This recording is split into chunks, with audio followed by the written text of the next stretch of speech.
Okay, तो हम लोगों ने फर्स्ट क्या देखा, इंट्रोडक्शन, प्रियम्बल, एक इंट्रोडक्शन है for the constitution, and preamble was based on the objective resolution, objective resolution जो कॉन्स्टिट्यूएंट असेंबली में जवाहरलाल नेहरू लेके आया था। एंड एक बार सिर्फ यहाँ पे संशोधन हुआ, संशोधन मतलब अमेंडमेंट हुआ in the 42nd amendment act, और 42nd अमेंडमेंट एक्ट में 3 न्यू वर्ड्स लेके आया, that were socialist, secular and integrity. One more time, socialist, secular and integrity.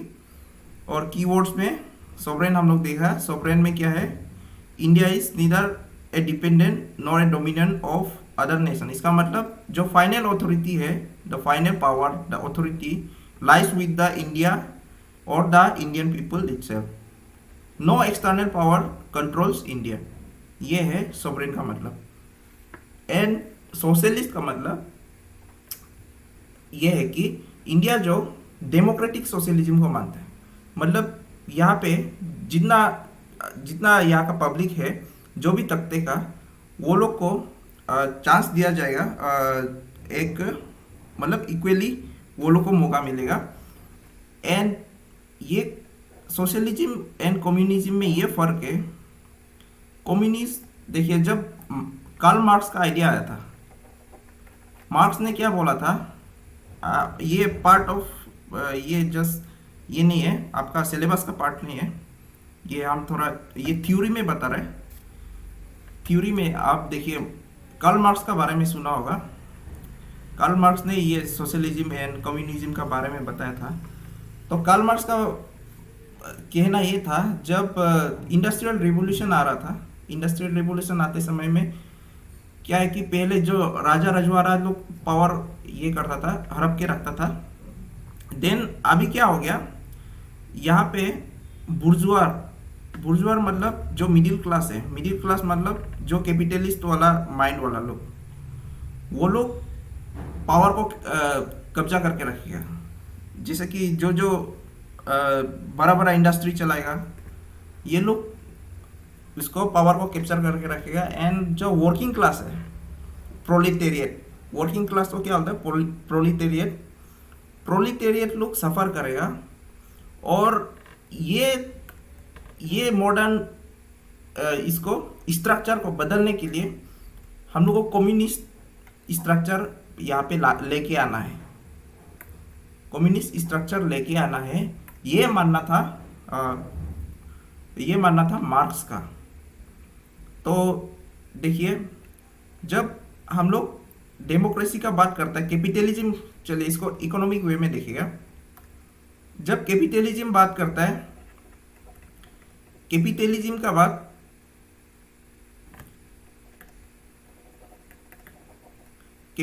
का बात नेक्स्ट स्टेप आता है socialism, and the next step आएगा कम्युनिज्म। ठीक है, तो आप समझ सकते हैं ये कम्युनिज्म जो मिडिल ग्राउंड है फॉर द सोसाइटी और for a country, for a state. तो ये सोशलिज्म हम लोगों को इंडिया में क्यों है बोलने से, यहाँ पे देखिए, इंडिया में एक इकोनॉमी, जो इंडिया का जो इकोनॉमी है,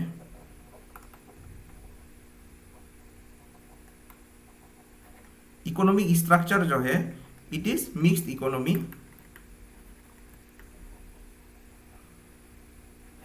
यहाँ पे कम्युनिस्ट जैसा, कम्युनिस्ट में क्या होता है, जो यहाँ का एसेट होगा, कंट्री का एसेट, स्टेट का एसेट, वो जो रहेगा सिर्फ पूरा होल आदमी के लिए, पूरा नेशन के लिए रहेगा वो, और उसमें कोई पावरफुल आदमी ही कब्जा करके रखता है। बेसिकली जो कार्ल मार्क्स ने आइडिया दिया था, वो आइडिया कभी एग्जैक्टली कभी किसी ने इम्प्लीमेंट कर ही नहीं पाया उसको। तो बहुत सारा लोग आया, जैसे लेनिन आया, माओ आया, ये लोग, ये जो कार्ल मार्क्स का आइडिया है, इसको ये लोग अपना हिसाब से, अपना सुइटेबिलिटी का हिसाब से मोड़ लिया। तो ये प्योर कम्युनिज्म का आइडिया कहीं भी जो मार्क्स का आइडिया था वो कहीं भी अप्लाई होने नहीं सका है, एज इट इज ही जो वो दिया था।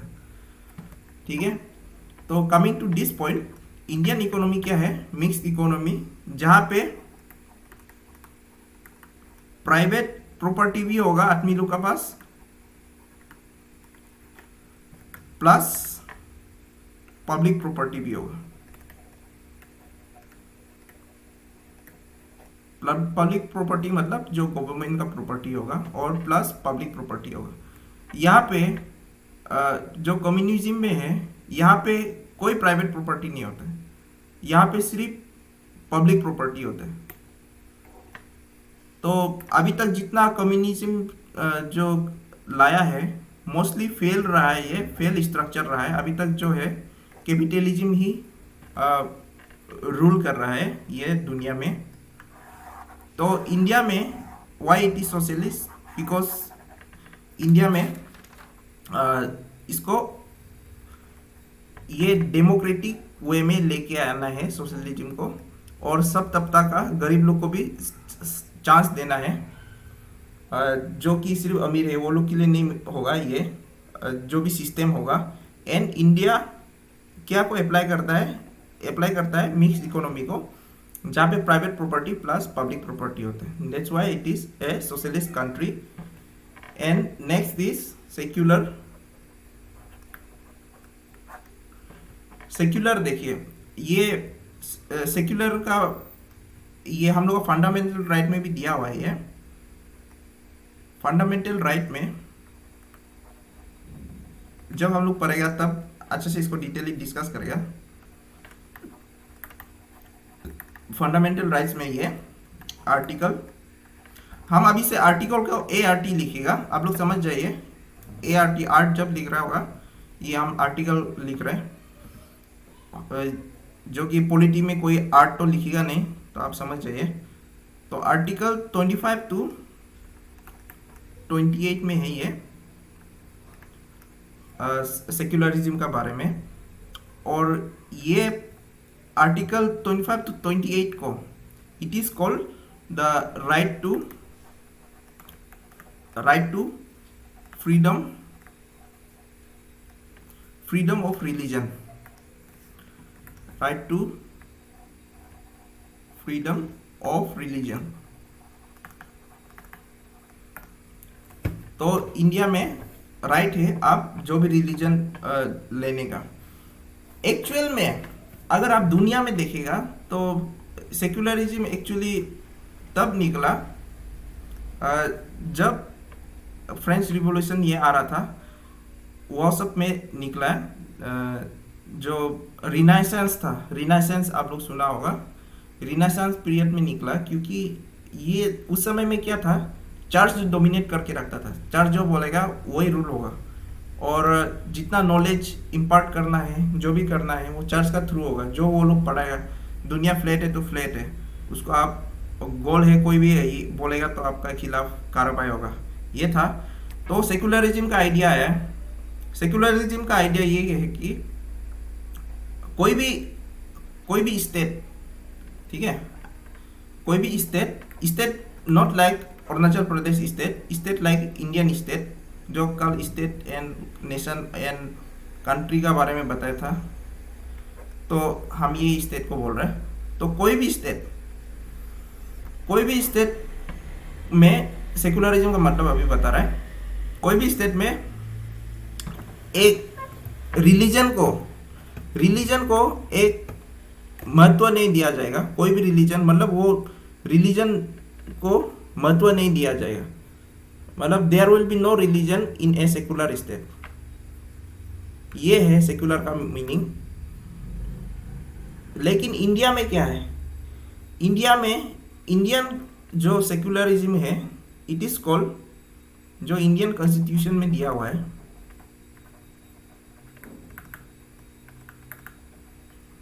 इंडियन कॉन्स्टिट्यूशन में जो सेकुलरिज्म का आइडिया है, that it is positive secularism.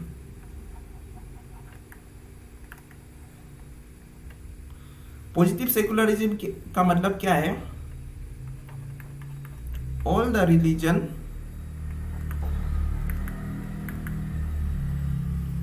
has the same support, same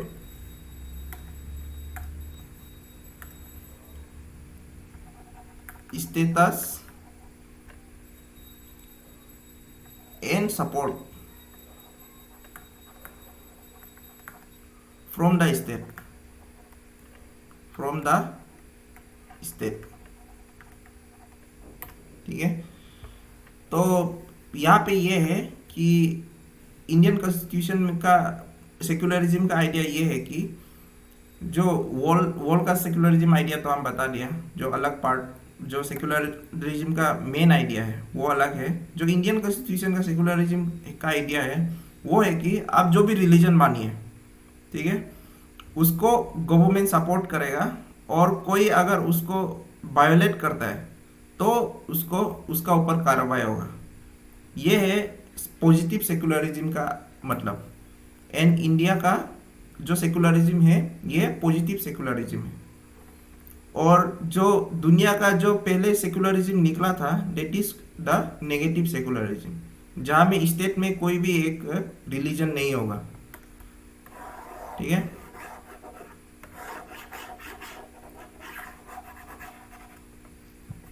now democratic का बारे में तो समझाने जरूर नहीं है, सब लोग जानते हैं।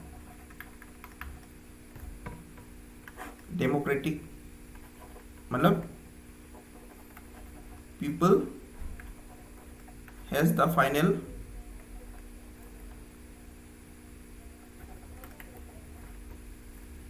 Authority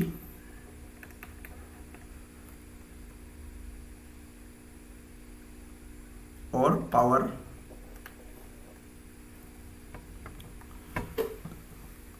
people has the final authority and the power. क्योंकि जो भी हम लोग का विधायक चुन के आता है, चाहे लोकसभा बोलो, राज्यसभा बोलो, प्रेसिडेंट बोलो, प्रेसिडेंट, हालांकि जो इनडायरेक्ट इलेक्शन होने से भी हम लोग जो वो लोग को वोट देता है वो लोग को हम लोग वोट देते हैं, समझा है। तो प्रेसिडेंट को चुनने में देखिए हम लोग का एमएलए लोग भी उसमें वोटिंग करता है, उसका हम लोग बाद में देखेगा। तो एमएलए को हम लोग चूज करते हैं और एमएलए जाके वो प्रेसिडेंट को जाके चूज करता है। और प्राइम मिनिस्टर कैसे बनता है? प्राइम मिनिस्टर को बनाएगा वो पार्टी, जो पार्टी जीतेगा, और वो पार्टी को हम लोग वोट करता है वहाँ का कैंडिडेट को। जैसे कि अभी हम लोग ऐसे तापिरगांव एंड लॉ मिनिस्टर किरण रिजिजू, उसको हम लोग वोट करके भेजा है और वो लोग जाके सरकार बनाया लोकसभा में। तो ये है सिस्टम। तो इसमें क्या है, जो पीपल ऑफ द कंट्री है वो लोग का पास फाइनल ऑथोरिटी एंड पावर है। और इंडिया का जो डेमोक्रेसी जो डेमोक्रेसी है सिर्फ पॉलिटिकल नहीं है, ये it is not only political but we apply the social democracy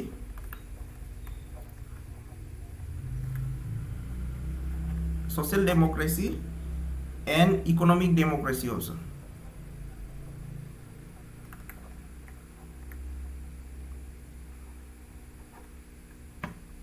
India में सोशल एंड इकोनॉमिक डेमोक्रेसी चलता है। सोशल डेमोक्रेसी मतलब क्या है, जो भी गवर्नमेंट एक्शन करता है उसमें इंडिया जो पीपल है उसका कुछ वो लोग का बोलना रहता है, मतलब उस लोग का ओपिनियन रहता है पीपल लोग का। पीपल हैज द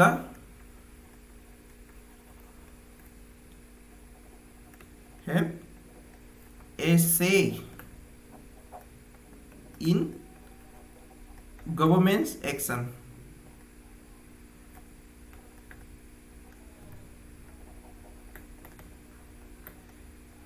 और इसके लिए हम लोग पीसफुल प्रोटेस्ट, धरना, ये सब करता है। तो ये है सोशल डेमोक्रेसी। और इकोनॉमिक डेमोक्रेसी मतलब क्या है कि ये भी पार्टिसिपेशन ऑफ द पीपल है, participation of the people in the economy, ठीक है, ये participation of the people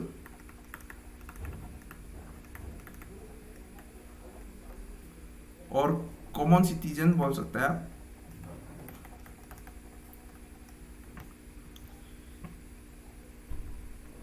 in the economy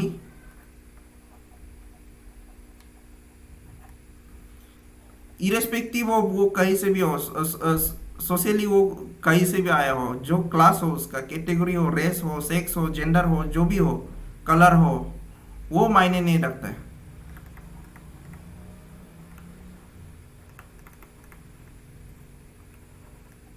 और जो भी सेक्स, रेस, जेंडर, जेंडर और सेक्स सेम है, कलर या कैटेगरी एंड सोशल क्लास जो भी है उसे मायने नहीं रखता है। बट यहाँ पे सबका एक वो लोग को खुला जगह है एक इकोनॉमी के लिए पार्टिसिपेशन करने के लिए। ये है इकोनॉमिक डेमोक्रेसी। और सोशल डेमोक्रेसी में ये भी है कि जो गवर्नमेंट है, गवर्नमेंट किसी को देखते हुए वो लोग को एक वो लोग के लिए कुछ स्पेशल प्रोविजंस लेके आ सकता है।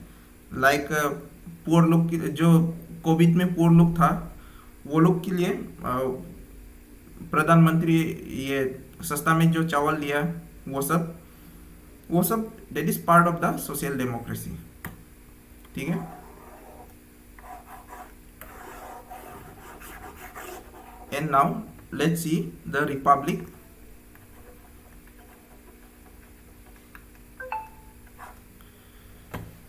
रिपब्लिक देखिए, जो डेमोक्रेसी है ये टू टाइप ऑफ डेमोक्रेसी है। एक में आ जाता है system of USA and another one is UK. तो डेमोक्रेसी को जब दो भाग करेगा तो यूके और यूएसए का सिस्टम आ जाता है। जो यूके में है, यूके में मोनार्की है एंड यूएसए में रिपब्लिक है। तो इससे क्या पता चल रहा है, रिपब्लिक मतलब जो हेड ऑफ द स्टेट है, जो हेड ऑफ द स्टेट है, head of the state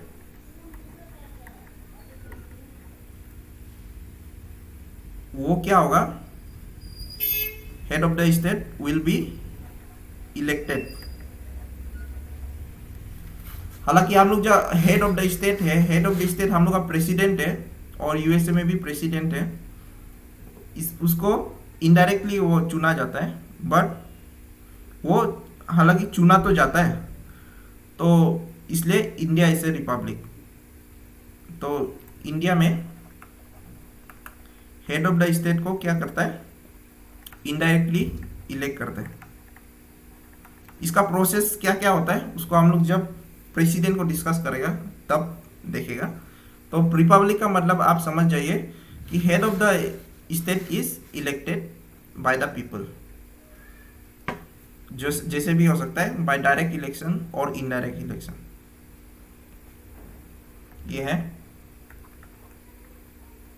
now the next keyword is justice. Justice का बाद में आप प्रीएम्बल को देखने से justice social economic and political ये था शायद, हाँ, जस्टिस जस्टिस में सोशल इकोनॉमिक एंड पॉलिटिकल।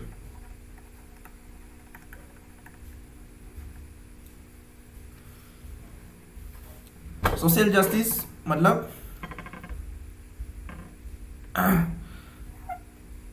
इसको मिटा रहे ऊपर का,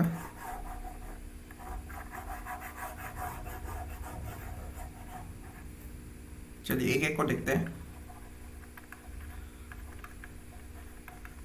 सोशल जस्टिस मतलब क्या होगा, मतलब जस्टिस है, आप ये सोच लीजिए, सोशल मतलब social justice and economic justice and political justice, ये सेंटेंस का मतलब तो यही है। जो होल सेंटेंस है, justice, social, economic and political. तो सोशल जस्टिस का मतलब क्या है कि यहाँ पे कोई भी सेक्शन ऑफ द सोसाइटी या तो एक इंडिविजुअल को कोई पर्टिकुलर प्रिविलेज नहीं दिया जाएगा, ठीक है। There will be absence of privilege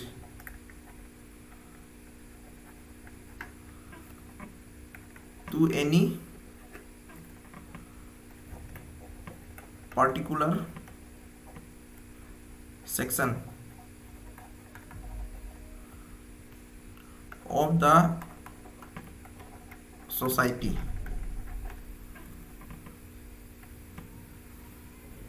लेकिन ये कोई कोई चीज में एक्सेप्शन कर, इसको एक्सेप्शन है जब हम लोग इसको पॉजिटिव डिस्क्रिमिनेशन बोलते हैं, उसको पॉजिटिव डिस्क्रिमिनेशन में क्या है, कोई जैसे कि पिछड़ा जाती है, वो लोग अभी आगे नहीं आ पा रहे, वो लोग को गवर्नमेंट में वो लोग का जगह नहीं है, कोई प्राइवेट ये में वो लोग का कुछ नाम नहीं है, वो लोग का जाति खत्म होने वाला है। ऐसा होने से एक स्पेशल प्रिविलेज देता है, जैसे हम लोग को मिला हुआ है ST SC एंड OBC को in government quotas, as a government quota. तो ऐसे पॉजिटिव डिस्क्रिमिनेशन कर सकता है, it is not negative discrimination, it is called the positive discrimination. और ये कर सकता है, और ये करके रखा हुआ है इनफैक्ट इंडिया में। तो to improve the condition of certain classes और कंडीशन ऑफ बैकवर्ड क्लासेस बोल सकता है, more specifically backward classes of the society like SC ST OBC, और इसमें वुमेन को भी ले लीजिए, क्योंकि वुमेन को भी आप देखिए, जो पंचायत इलेक्शन है आजकल क्या कर दिया, पंचायत इलेक्शन में वुमेन लोग के लिए अलग से कोटा रहता है, that is part of the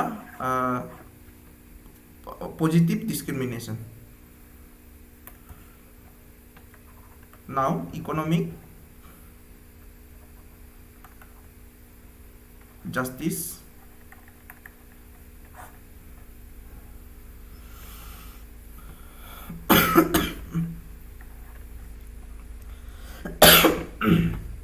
जिसे ये कोई प्रिविलेज नहीं मिलेगा किसी पर्टिकुलर सेक्शन में, ये इकोनॉमिक वे में देखिए आप, तो कोई भी अमीर आदमी को, कोई भी अमीर है, ये राजा है, वो बेसिस में कोई डिस्क्रिमिनेशन, या तो इंडस्ट्रियलिस्ट है, ठीक है, या तो कॉन्ट्रैक्टर है बहुत बड़ा, तो ऐसे करते हुए गवर्नमेंट वो लोग को कोई भी सुविधा मतलब अलग से गवर्नमेंट का तरफ से नहीं मिलेगा वो लोग को। नॉन डिस्क्रिमिनेशन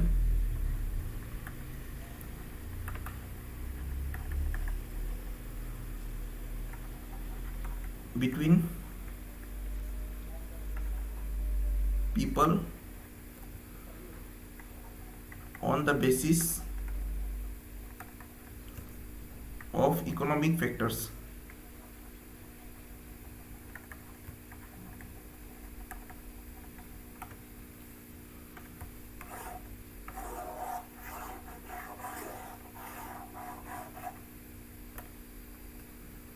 पॉलिटिकल जस्टिस, अरे पॉलिटिकल जस्टिस मतलब सेम चीज, कोई भी सिटीजन्स वो लोग को राइट होगा कि आप जहाँ पे भी पॉलिटिकल मतलब आपको लड़ना है कहीं पॉलिटिकली, आपको खड़ा होना चाहता है, आप MLA बनना चाहता है, तो आप बन सकता है, मतलब आप अपना वो पर्चा डाल सकते हैं। अगर आप जो क्राइटेरिया, जैसे कि आपको मेंबर ऑफ द लोकसभा बनना है तो आपको 25 ईयर्स ओके, आप इंडियन सिटीजन हैं, ये सब होने से हो गया, आप एलिजिबल हो जाएगा कि आप लड़ सकता है इलेक्शन। उसके लिए मतलब कोई भी ऐसे आपको रोकता नहीं है। तो वही है, सबके लिए सेम है, all for all citizens should have equal opportunity or equal political rights, equal voice,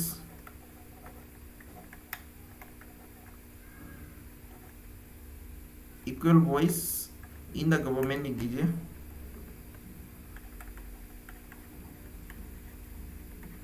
in the government, and have equal right to access to political office,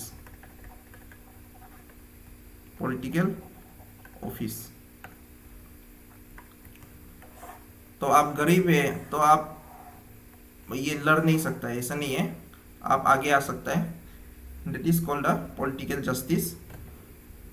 now the next की वर्ड इज लिबर्टी। लिबर्टी में क्या है?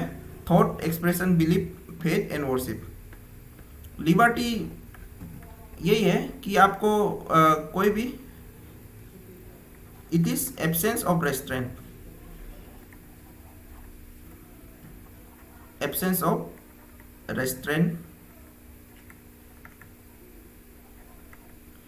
मतलब आपको कोई भी रुका के नहीं रखता है, स्टेट रुका के नहीं रखता आपको ऑन द एक्टिविटी ऑफ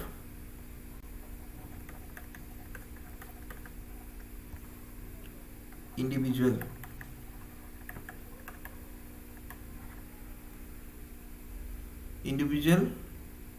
का थॉट्स, आपका थॉट्स को उसको ये समझ सोचिए, ऐसा वो नहीं रुका सकता है। एंड एक्सप्रेशन, जो कीवर्ड दिया हुआ है वही हम लिख रहे हैं, expression, belief, faith and worship.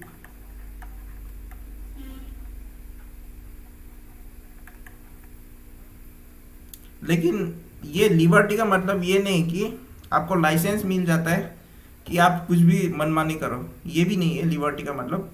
आपको कुछ आपको रेस्ट्रेंट नहीं करेगा, लेकिन आपको ये भी आपको ये नहीं है कि एक लाइसेंस नहीं मिलता है कि आप कहीं भी जाके कुछ भी करो। तो ये है विथ सर्टेन लिमिटेशन, आपको रहना है इन सर्टेन लिमिटेशन। लिबर्टी भी एक सर्टेन लिमिटेशन का अंदर ही आपको रहना है। जैसे कि आपको राइट है तो आपका कुछ ड्यूटी भी है, आपका फंडामेंटल राइट है तो आपका फंडामेंटल ड्यूटी भी होता है। That is the thing. Equality,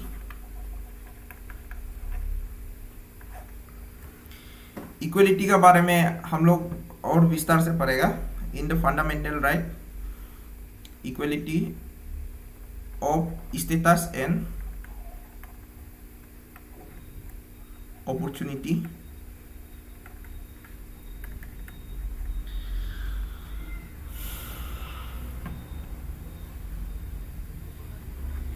equality of status and opportunity. मतलब यहाँ पे कॉन्स्टिट्यूशन द्वारा ये कोशिश किया गया है कि सबको एक इक्वल दर्जा में रखो। आप अमीर हो जाने से वो आपका पर्सनल चीज है, but as a constitutional right में सब इक्वल है। यही है इक्वलिटी का मतलब। आप गरीब होने से भी आप इक्वल है कानून का नज़र में, कॉन्स्टिट्यूशन का नज़र में, या आप अमीर है तभी भी आप सेम है। आपका वोट एक अमीर आदमी कर सकने से एक वोट एक गरीब आदमी भी उतना ही उसका वैल्यू होता है। तो ये हम लोग विस्तार में फंडामेंटल राइट में पढ़ेंगे इसे।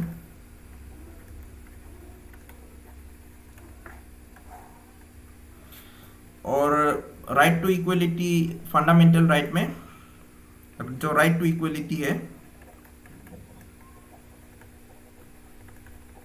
ये आर्टिकल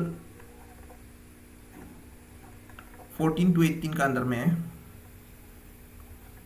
14 टू 18 इसका अंदर में है, जहाँ पे वेरियस राइट्स दिया हुआ है सिटीजन्स ऑफ इंडिया को कि कैसे वो लोग इक्वल है। And fraternity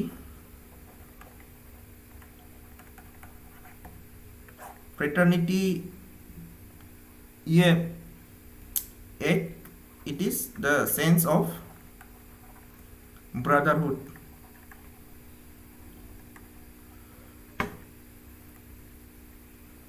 sense of brotherhood, और सेंस ऑफ ब्रदरहुड हम लोग को यहाँ से भी हम लोग का सेंस ऑफ ब्रदरहुड आता है by the from the single citizenship.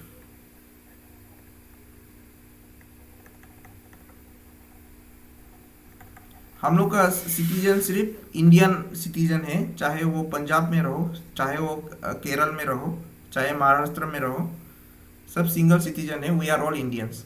तो वहाँ से एक सेंस ऑफ ब्रदरहुड आता है फ्रॉम द सिंगल सिटीजनशिप। और ये फेटर्निटी का मतलब है द सेंस ऑफ ब्रदरहुड। और ये सेंस ऑफ ब्रदरहुड हम लोग फंडामेंटल राइट में और फंडामेंटल ड्यूटी में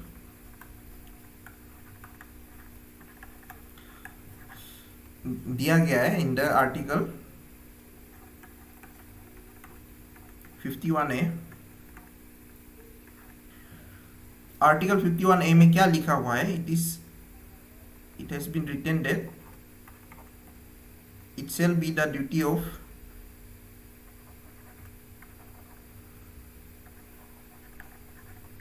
of citizen of India to promote harmony and spirit of common brotherhood।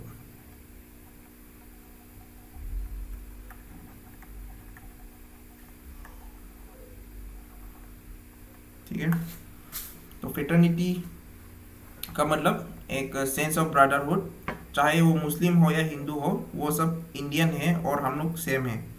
ये एक हम लोग का अंदर ये कॉन्स्टिट्यूशन हम लोग को अंदर ये फेटर्निटी, ये कॉन्स्टिट्यूशन मतलब फेटर्निटी को दिखाता है।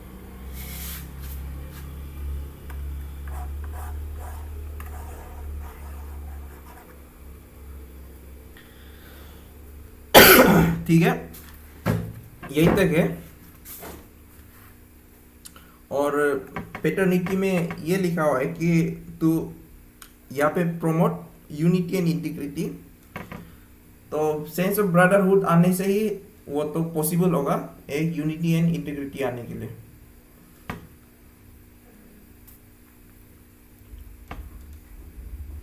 तो चलिए अभी बाकी एस्पेक्ट को देखेगा।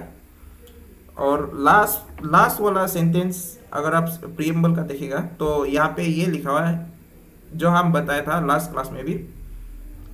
इन our constituent assembly on 26th day of November 1947 do hereby adopt, elect and give ourselves this constitution। तो यहाँ पे ये पास हो गया और हम लोग ये कॉन्स्टिट्यूशन अपने आप को दे रहे हैं, मतलब इंडियन सिटीजन्स हम लोग इसको एडॉप्ट कर रहे हैं, ले रहे हैं। ये लिखा हुआ है लास्ट में। तो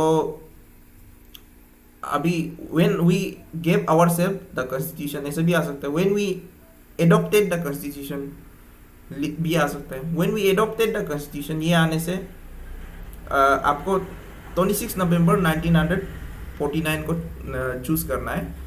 और कब से वो लागू हो गया बोलने से, तो उसमें आप 26 जनवरी 1940 और 1950 को डालना है उसमें, ठीक है।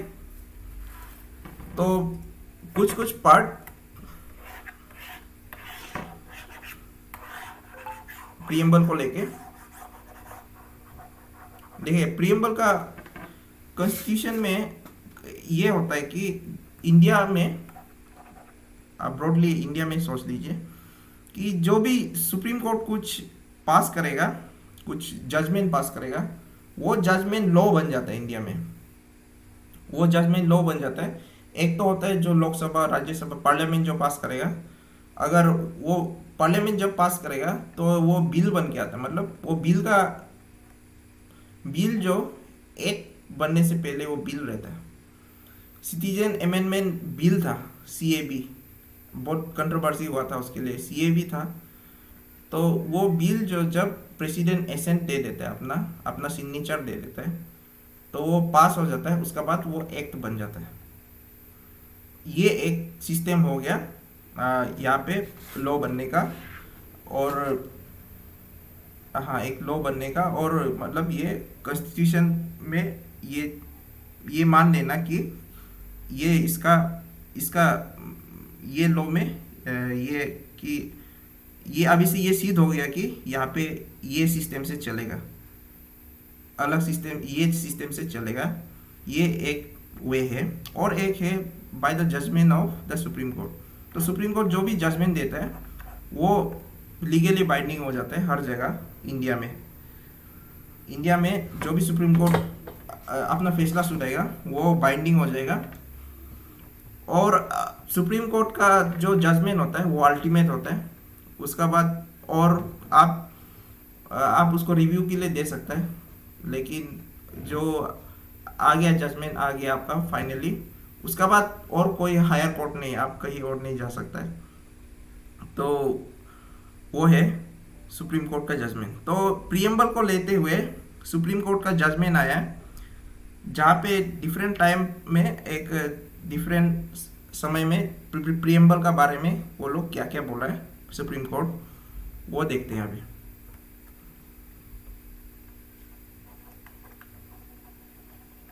प्रियम्बल इज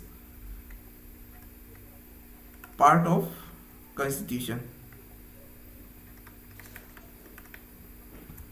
तो प्रियम्बल कॉन्स्टिट्यूशन का पार्ट है कि नहीं, ये क्वेश्चन लेके बहुत सारा एक केस का जजमेंट लेके, एक केस में बहुत सारा जजमेंट होता है, और वो जजमेंट में बहुत सारा जजमेंट एमोंग में से वो पॉइंट्स निकाल के, यहाँ पे ये पॉइंट भी बहुत सारा जजमेंट में मिला है कि डिफरेंट टाइम में हम लोग का डिफरेंट जजमेंट में मिला है।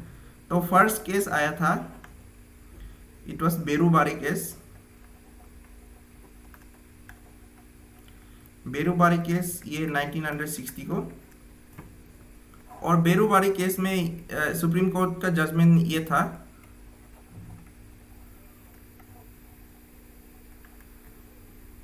द सुप्रीम कोर्ट ओपाइंड, मतलब ओपिनियन दिया दैट preamble is not, इसका ध्यान रखिए, not a part of constitution।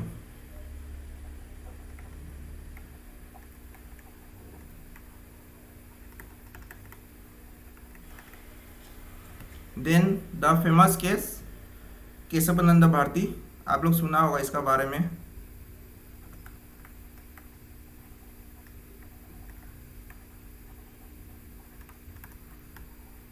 Keshavananda Bharti case 1973,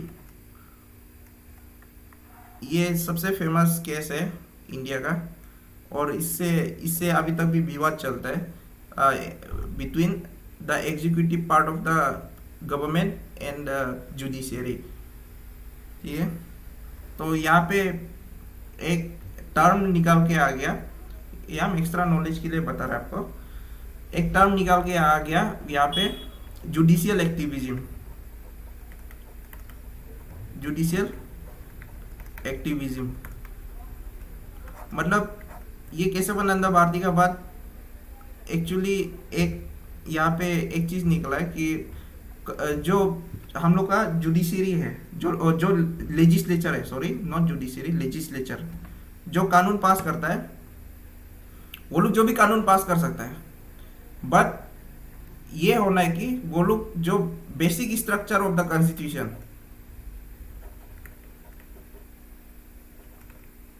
basic structure of the constitution, इसको आप लोग अमेंड नहीं कर सकते, इसमें संशोधन नहीं कर सकते आप basic structure of the constitution में। और ये केशवानंद भारती में आया है, और इसका बाद से जुडिशियल एक्टिविज्म शुरू हो गया।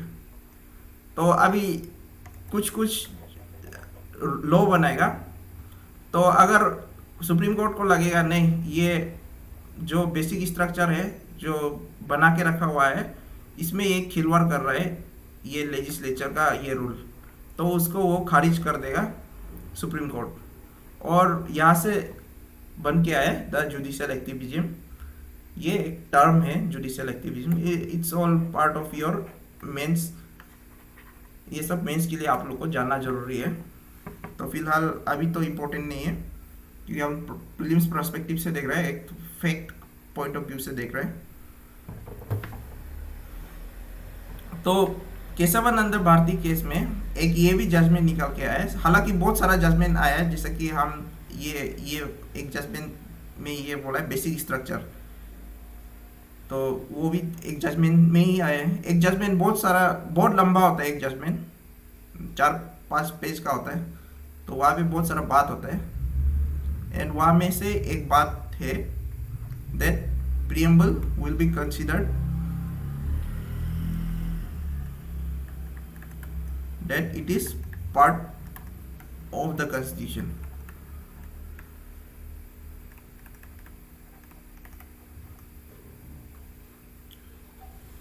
और नेक्स्ट केस में LIC of India, life insurance company of India case 1995, यहाँ पे भी ये पाया गया कि प्रीएम्बल, और आगे बढ़ते हुए यहाँ पे क्या बोला है, preamble is an integral part of constitution.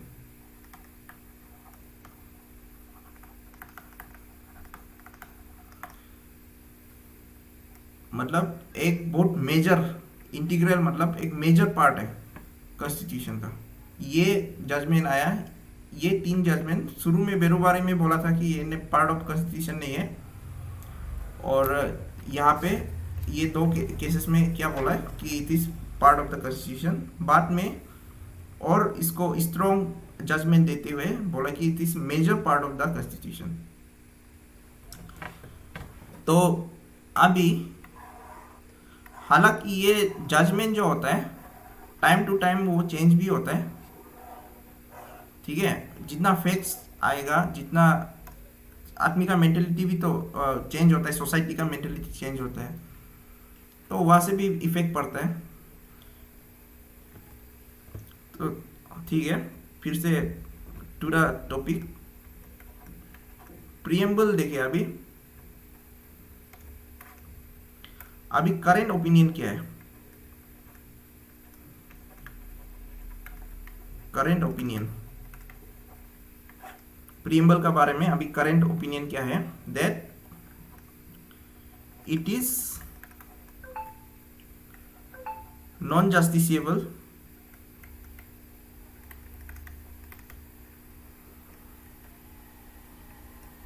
and its provisions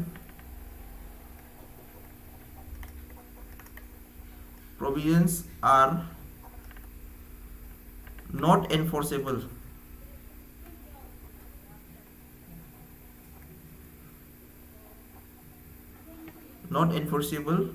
in the court of law,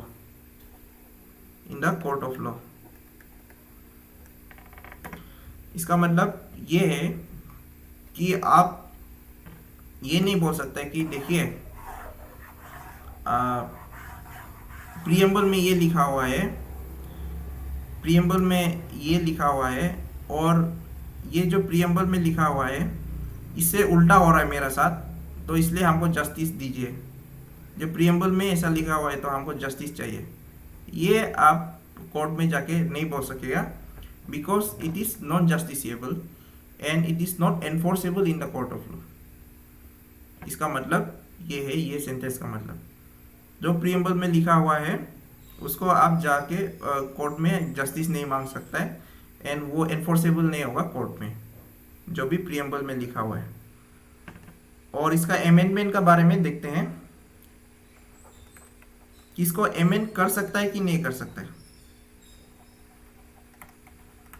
हालांकि आप पहले ही बोल दिया ये अमेंड हो चुका है, तो इट कैन बी अमेंडेड, ठीक है, it can be amended.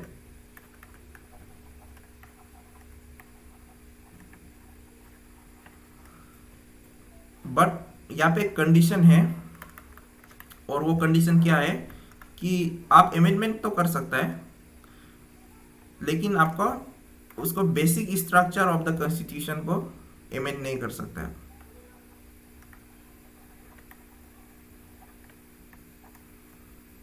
Amendment कर सकता है, but amendment can not be done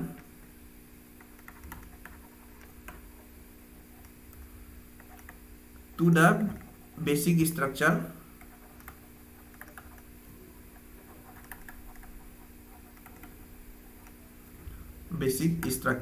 of the constitution. आप जोड़ना चाहता है तो जोड़ सकता है, बेसिक स्ट्रक्चर यहाँ पे लिखा है तो ऑफ द कॉन्स्टिट्यूशन ही होगा।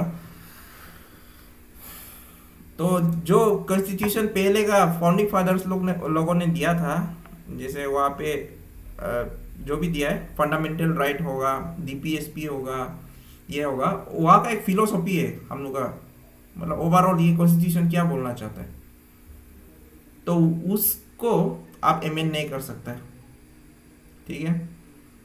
बाकी चीज़ आप अगर नया जोड़ना चाहता है इन कमिंग डेज वो जोड़ सकता है, बट उसमें क्या होना है कि आप अमेंड कर सकता है, बट बेसिक स्ट्रक्चर को आपको अमेंड नहीं करना है। और जैसे हमने बोला था 42nd अमेंडमेंट, ये याद रखिए, अमेंडमेंट एक्ट,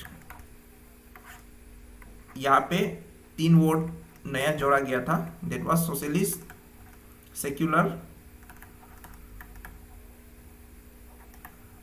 एंड इंटेग्रिटी,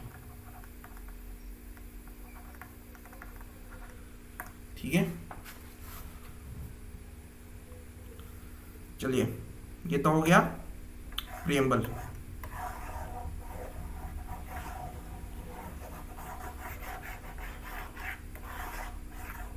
थोड़ा सांस ले लीजिए। एंड नाउ आप लोग को हम बताया था कि हम ट्रिक बताएगा। आप लोग को सब लोग देखा होगा पीडीएफ में हमने क्या भेजा है, सब लोगों ने देख लिया होगा I think, and I hope. वहाँ पे क्या है, आप वो ट्रिक वहाँ पे ट्रिक में नहीं दिया हुआ है, वहाँ पे होल सेंटेंस दिया हुआ है, कौन सा पार्ट में क्या है। पार्ट एंड शेड्यूल में बटा होता है हम लोग का कॉन्स्टिट्यूशन, तो वो शेड्यूल एंड पार्ट में दिया हुआ था वहाँ में। तो एग्ज़ाम में कभी कभी ये आ जाता है, जैसे कि जो एसआई का एग्ज़ाम था, एसआई का एग्ज़ाम में ये पूछा था कि नहीं, वहाँ पे इमरजेंसी पूछा था, इमरजेंसी और इलेक्शन, ई से आया था, वो इमरजेंसी भी हो सकता है, इलेक्शन भी हो सकता है, तो वो कौन सा पार्ट में है, ये था क्वेश्चन। तो 25 पार्ट्स में से वो कौन सा पार्ट में है, ये आ जाता है। तो उसको याद रखना बहुत मुश्किल पार्ट है ये, हालांकि सब पार्ट इम्पोर्टेंट नहीं है, लेकिन एक ओवरऑल याद रखने में मुश्किल हो जाता है। तो इसमें कुछ ट्रिक हम ढूंढ के मिला है और अच्छा लगा है हमको वो ट्रिक, तो आप लोग को भी शेयर करने के लिए हम सोच रहा था। जो पार्ट ऑफ द कॉन्स्टिट्यूशन है, पार्ट्स ऑफ द कॉन्स्टिट्यूशन, यहाँ पे इसका एक एक्रोनिम बना लिया, जैसे कि उसको हम लिख देगा अभी, उसको आप फिर से एक्सप्लेन करेगा पार्ट्स के लिए। You can fly directly from US using paramilitary पारा। आप इसमें ग्रामेटिकल मिस्टेक ढूंढने का कोशिश मत कीजिए, ठीक है? ये जस्ट आप ऐसे याद रखिए, मिलिट्री स्पेशल रॉकेट एंड, इसका बाद आप रुक सकते हैं, फुल स्टॉप लगा सकता है। उसके बाद हालांकि ये यहाँ से भी ये जो पार्ट्स है, पार्ट्स का ही नाम है free take sweet n, sweets भी लिख सकता है, एन ऐसे जोड़ सकता है आप, या तो स्वीट एन टी टी, उसके बाद फुल स्टॉप लगा सकता है, एंजॉय सो ऑन, उसके बाद कोमा या full stop, eat Maggi as tasty snack. तो ये है, you can fly directly from US using paramilitary special rocket, free take sweets and tea, enjoy so on, eat Maggi as tasty snack. ये है पूरा part आपका constitution का। तो एक बार गिना देगा हम। यू से देखिए, यूनियन एंड इट्स टेरिटोरीज, सी से सिटीजनशिप, एफ से फंडामेंटल राइट, ये से डी से directive principle of state policy, F से फंडामेंटल ड्यूटीज, यू से यूनियन एंड इट्स एग्जीक्यूटिव्स, मतलब जो प्रेसिडेंट हो गया, prime minister, so on and so fourth, और यहाँ पे स्टेट का जो गवर्नर एंड MLA, ये सब चीफ मिनिस्टर, तो स्टेट एंड एग्जीक्यूटिव। और 7 में यहाँ पे एक रिपील हो गया, ठीक है, इसको भी आप याद रखना पड़ेगा। यहाँ में जो पार्ट रखा था वो रिपील हो गया, उसको भी हम बताएगा। अभी ये यू से यूनियन टेरिटरी, पी से पंचायत राज, एम से म्यूनिसिपैलिटी, एस से शेड्यूल ट्राइब, आर से आपको ये याद रखना पड़ेगा, आर से नहीं है इसमें, आर से आप रिलेशन याद रखिए, आर से रिलेशन होगा तो centre and state relation, F से फाइनेंस, टी से ट्रेड, एस से सर्विस, टी से tribunals, election, special provision for certain class, official language और emergency provision, miscellaneous, constitutional amendment, ये ऐसे अमेंडमेंट को याद रखना पड़ेगा। कॉन्स्टिट्यूशनल अमेंडमेंट, यहाँ पे temporary, transitional and special provisions and short titles. ये पूरा पार्ट आपका ये ट्रिक में आ जाता है, उसको अच्छे से लिख देगा हम बाद में। हालांकि आप इसको भी लिख के रखिए, यू कैन फ्लाई। तो अभी कोई भी पार्ट से आपको पूछ दो, सब इम्पोर्टेंट नहीं है यहाँ पे, जैसे कि इलेक्शन जो एंजॉय हो जाएगा, ये इलेक्शन एंड इमरजेंसी और कॉन्स्टिट्यूशनल अमेंडमेंट, ये सब इम्पोर्टेंट है, और ट्राइब्यूनल्स भी इम्पोर्टेंट है। तो वो सबको आप बाद में देखिएगा। और आगे का पार्ट तो आप लोग याद ही हो जाएगा, वो पढ़ते ही याद हो जाएगा। यूनियन एंड टेरिटोरीज, सिटीजन और fundamental right, directive principle, fundamental duties, ये सब याद हो जाएगा आराम से। बाकी का पीछे का थोड़ा याद करने मुश्किल होता है, इसलिए ये ट्रिक थोड़ा काम आता है। एंड शेड्यूल्स को याद रखने का, शेड्यूल्स का तो इजी है।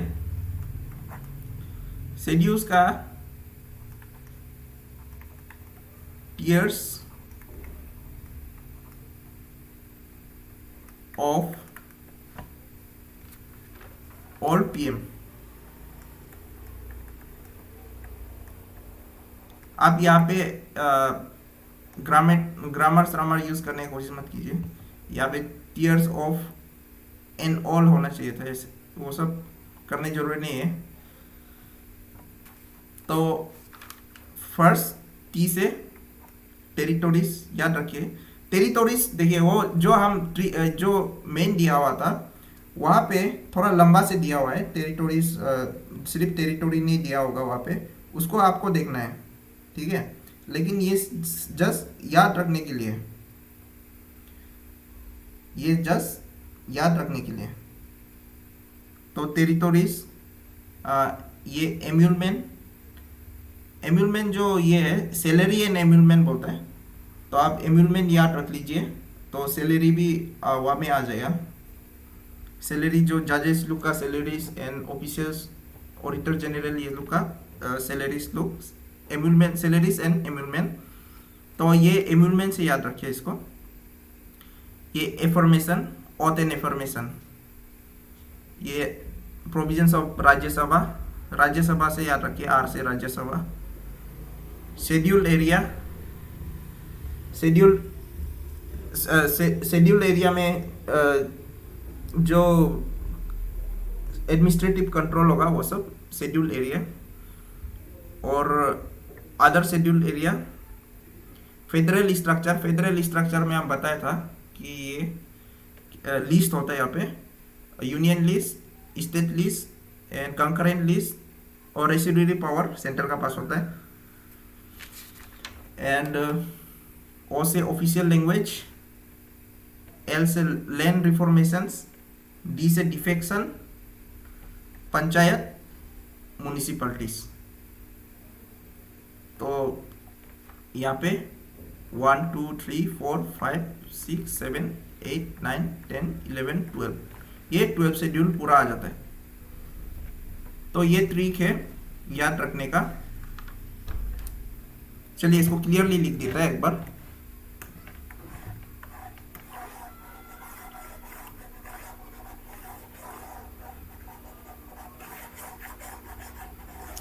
ये आप इसको अपना हिसाब से खुद भी चेंज कर सकता है, ठीक है।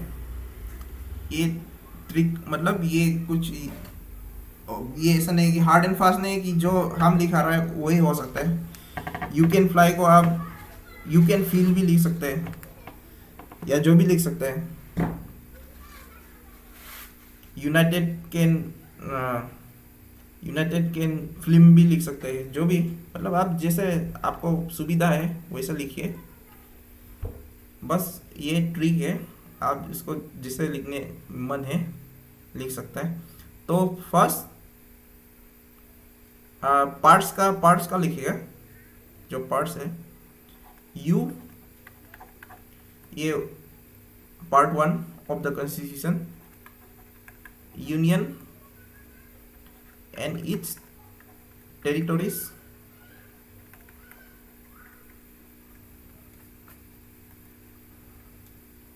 can to citizenship,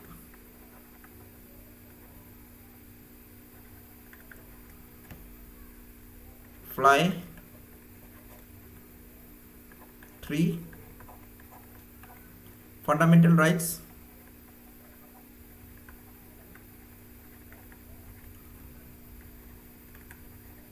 और आप यहाँ पे ये भी जोड़ सकता है, यहाँ पे आर्टिकल इतना तो इतना, जैसे कि यूनियन एंड इट्स टेरिटोरीज में 1 to 4 आर्टिकल का अंदर में ही है, ठीक है।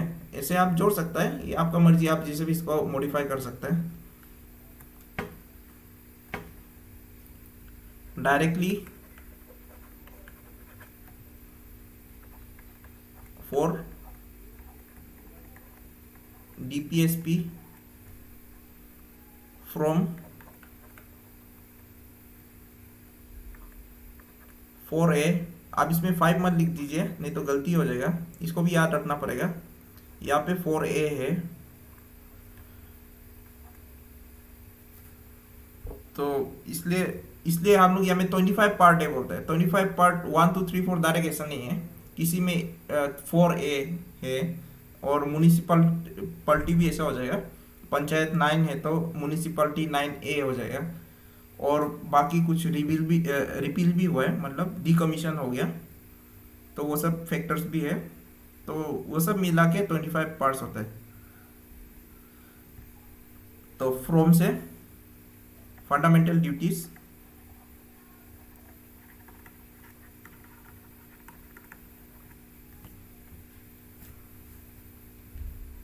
U5 union and it's executive,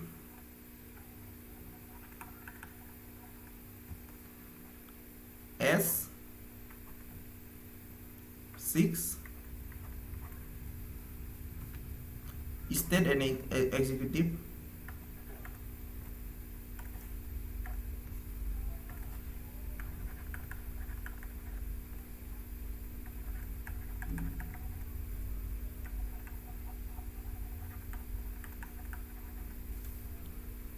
और 7 जो रिपील हो गया, ठीक है, 7 जो रिपील हो गया, इसको आप ऐसे ब्रैकेट में लिख के रखिए, ऐसे कुछ देके। जो 7 है, इट वॉज रिपील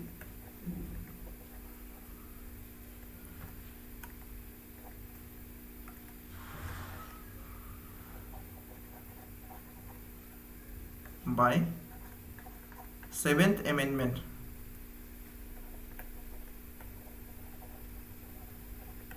जो कि हुआ था 1956 को। ये रिपीट हो गया, तो हम लोग 7 से अभी डायरेक्ट 8 में आएगा।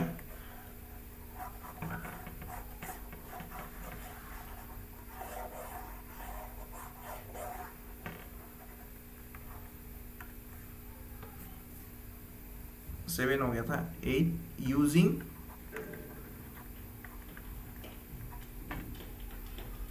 Union territory. आप इसको, और ये लिखने के बाद आपको वो जो फुल सेंटेंस में जो लिखा हुआ है उसको भी पढ़ना है, ठीक है, तब आपको समझ में आएगा उसमें क्या है। ये जस्ट शॉर्ट में दिया हुआ है, पारा 9 panchayat military 9A municipality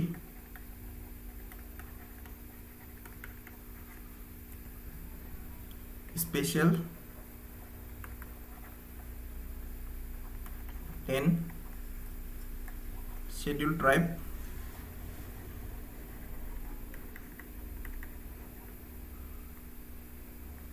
municipality तक तो आराम से याद रह जाता है।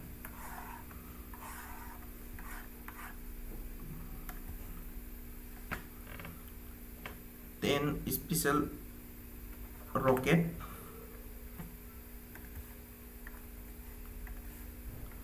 Special rocket 11।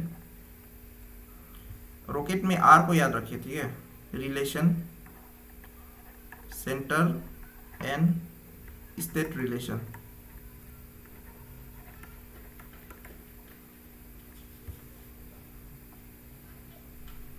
ठीक है, उसके बाद फ्री सर 9A का ये क्या है ना, 9A का बात म्युनिसिपैलिटी, रुको क्लियर से लिख देगा, municipality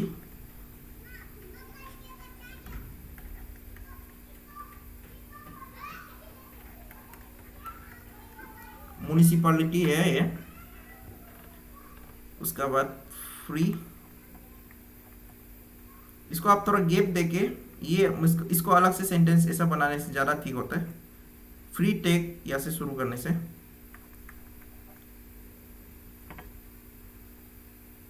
finance,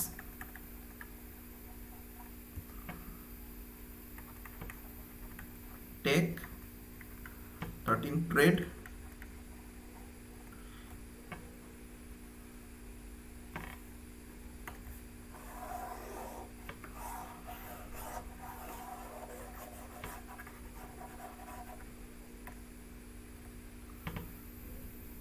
take sweet, 14 services and tea, 14A tribunal,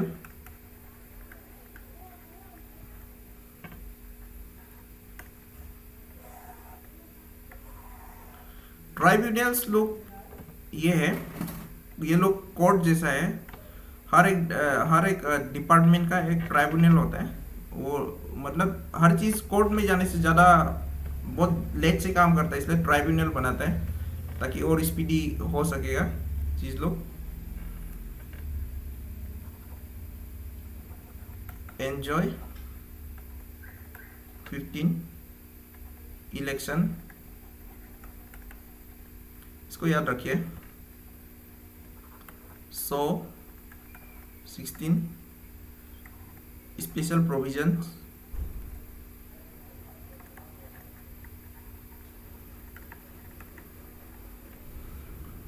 for certain classes,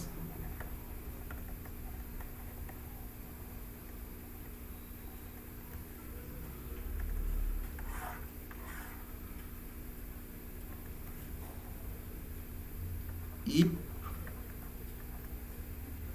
18 नहीं, सो ऑन होगा, सो ऑन ये 17 ऑफिशियल लैंग्वेज, ये भी इंपॉर्टेंट है।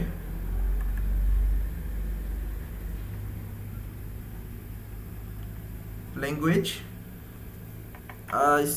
ये क्लियर नहीं हो रहा होगा, ऑफिशियल है ये, ठीक है, official language.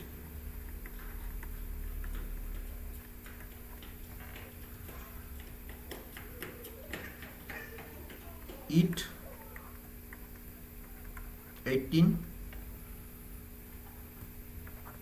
Emergency provisions,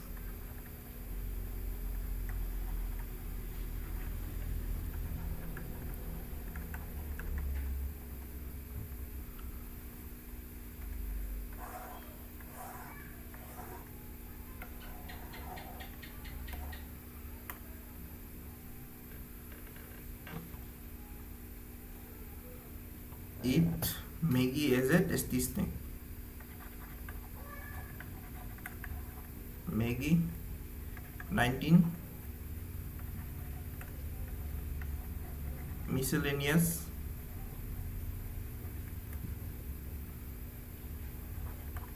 S 20, S का ए याद रखिए, constitutional amendment.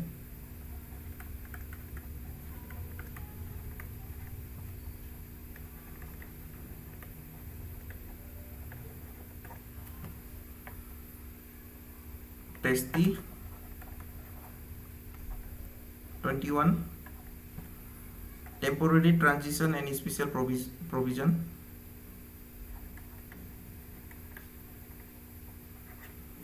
Temporary transition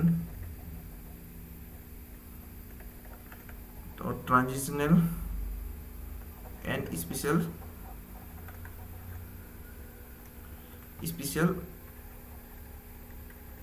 provision.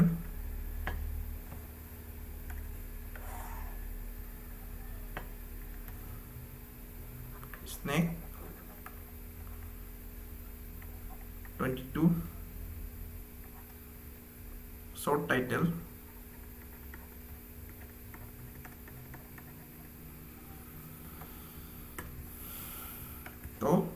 यहाँ में आ गया आपका सब पार्ट।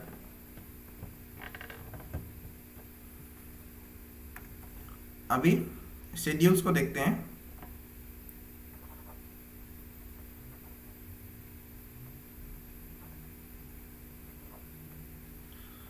शेड्यूल्स,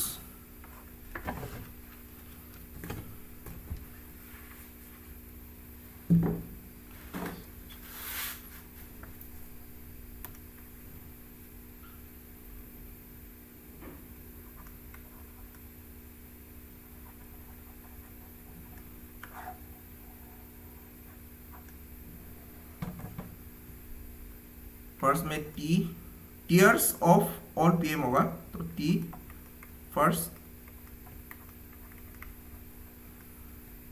टेरिटोरीज, ई, ये इजी है शेड्यूल्स का। सेकेंड का एम्यूलमेंट्स, एम्यूलमेंट्स मतलब सैलरी एंड एम्यूलमेंट्स, जो वो लोगों को फायदा मिलता है, इसको मिटा रहा है ऊपर का हम।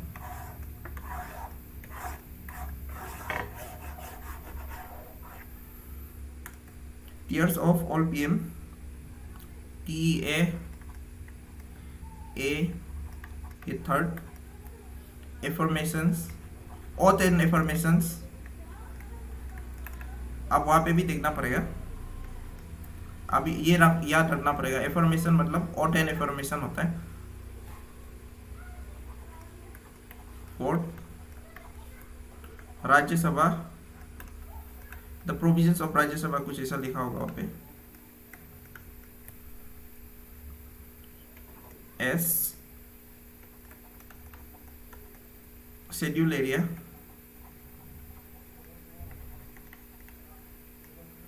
शेड्यूल एरिया में ये आसाम, वो कौन कौन सा है उसको भी याद रखिए। आसाम, मेघालय, मिजोरम एंड त्रिपुरा, ये 4 स्टेट होना चाहिए। आप खुद से देख लीजिए, हम गलती भी बोल रहा होगा। टीयर ए से ये TARS, tears of 6 other schedule, ये शेड्यूल है या में छूटिए, शेड्यूल एरियाज,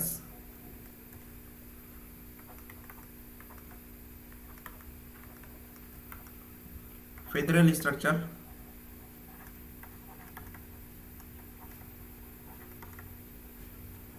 देखिए फेडरल स्ट्रक्चर में ये होता है स्टेट को अपना और से लॉ बनाने के लिए मिलता है, एंड जो यूनियन वो एक कंट्री लेवल में अलग से लॉ होता है। तो ये इसको भाग कर दिया लिस्ट का हिसाब में, जहाँ पे union list, concurrent list and state list और रेसिड्यू पावर यूनियन का पास होता है। तो ये फेडरल स्ट्रक्चर है। हालांकि वो होल फेडरल नहीं है, इंडिया इसे जैसे लास्ट क्लास में बोला था इट्स ए क्वासी फेडरल। यहाँ पे यूनिटरी प्लस फेडरल दोनों का ये मिक्सचर है इंडिया, जो ऑफ एफ ऑल 8। यहाँ पे भी ऑफिशियल लैंग्वेज को याद रखिए, क्योंकि ये ऑफिशियल लैंग्वेज जो सिंस बीजेपी आने का बाद बहुत चर्चा पे रहता है, ये न्यूज़ का पार्ट रहता है कि वो लोग अभी जैसा कि न्यू एजुकेशन पॉलिसी में देखिए, जो इंजीनियरिंग एंड डॉक्टर अभी होगा वो उसको कोर्सेस हिंदी में शुरू कर रहे हैं। ये एक अच्छा चीज़ है। और लैंग्वेज का बोलने से, आप मेघालय में उस दिन आप ये सुना होगा, कोर्नाट संग्रा वो उसका जो असेंबली में क्या ये हिंदी में एड्रेस कर रहा था गवर्नर, उसको पूरा एक मेंबर ने उसको अपोज कर रहा था। तो ये सब पार्ट ऑफ आर्गुमेंट है। लैंड रिफॉर्म्स,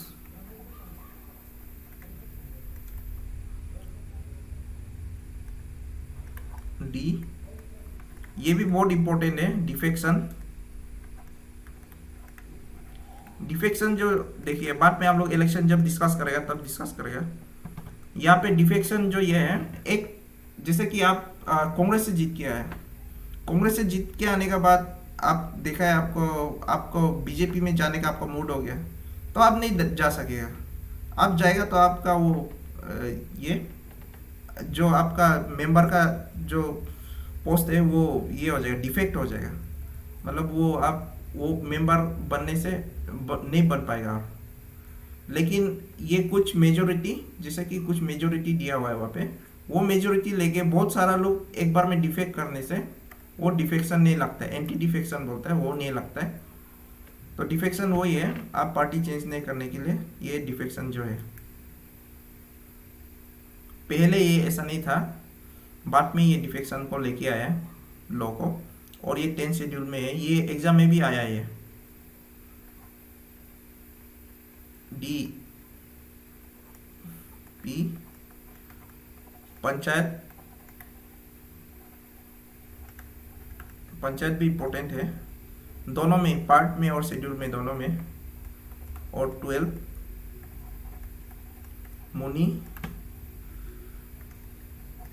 म्युनिसिपैलिटी,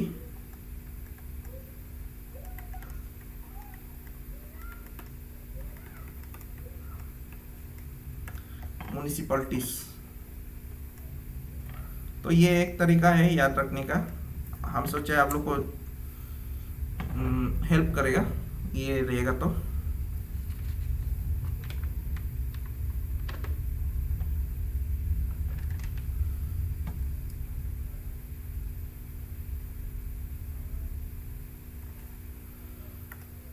आज बहुत टाइम ले लिया, चलिए कोई बात नहीं, कल हम लोग यूनियन एंड टेरिटोरी शुरू करेगा, नया टॉपिक। किसी को कुछ पूछना है तो पूछ सकता है अभी।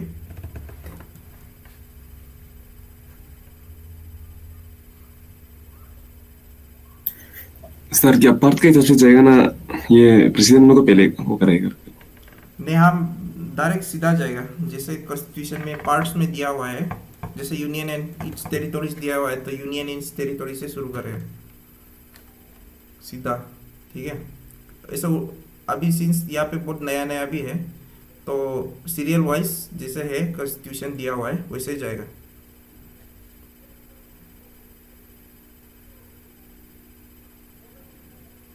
ठीक है ना, तो आपको आंसर मिल गया? जी हाँ ठीक है सर। ओके, पंपी आपको समझ में आ रहा है जो पढ़ रहा है? हाँ जी सर, समझ में आ रहे हैं। हाँ ओके। और सर, हाँ, सर ये एग्जाम टिप्स मतलब क्या है? क्या जो exam tips, exam sir, union and it's exam tips, state and it's exam tips, मतलब क्या है एग्जाम टिप्स? जो यूनियन एंड इट्स टेरिटोरीज होगा, टेरिटोरीज मतलब टेरिटोरीज जो एग्जाम टिप्स ऐसा है? नहीं, यूनियन एंड इट्स टेरिटोरीज होगा, यूनियन इट्स एग्जीक्यूटिव से हो, सॉरी एग्जीक्यूटिव ऐसा है? सॉरी एग्जीक्यूटिव से, हाँ वो हम कुछ गलती, एग्जीक्यूटिव होना चाहिए वो। ये हम ये स्मार्ट ये में लिखता है ना, तो यहाँ पे बहुत थोड़ा हैंडराइटिंग सुंदर से लिखने के लिए थोड़ा मुश्किल है, मतलब ओके जी सर। हम लोग उसको बाद में भी पढ़ेगा। हम लोग जैसे अभी पार्ट्स दिया हुआ है, यूनियन एग्जीक्यूटिव, सिटीजनशिप, ये सब डायरेक्ट सीरियल वाइज ही जाएगा। तो मेनली जो साइंस बैकग्राउंड से है वो लोग के लिए हम इतना मतलब सब कुछ एक्सप्लेन करके जा रहे हैं अच्छे से, क्योंकि आप लोग नया है, आप लोग के लिए नया नया चीज़ है। तो किसी को कुछ नहीं पूछना है तो एंड करते हैं सेशन को, ठीक है। Good night everybody.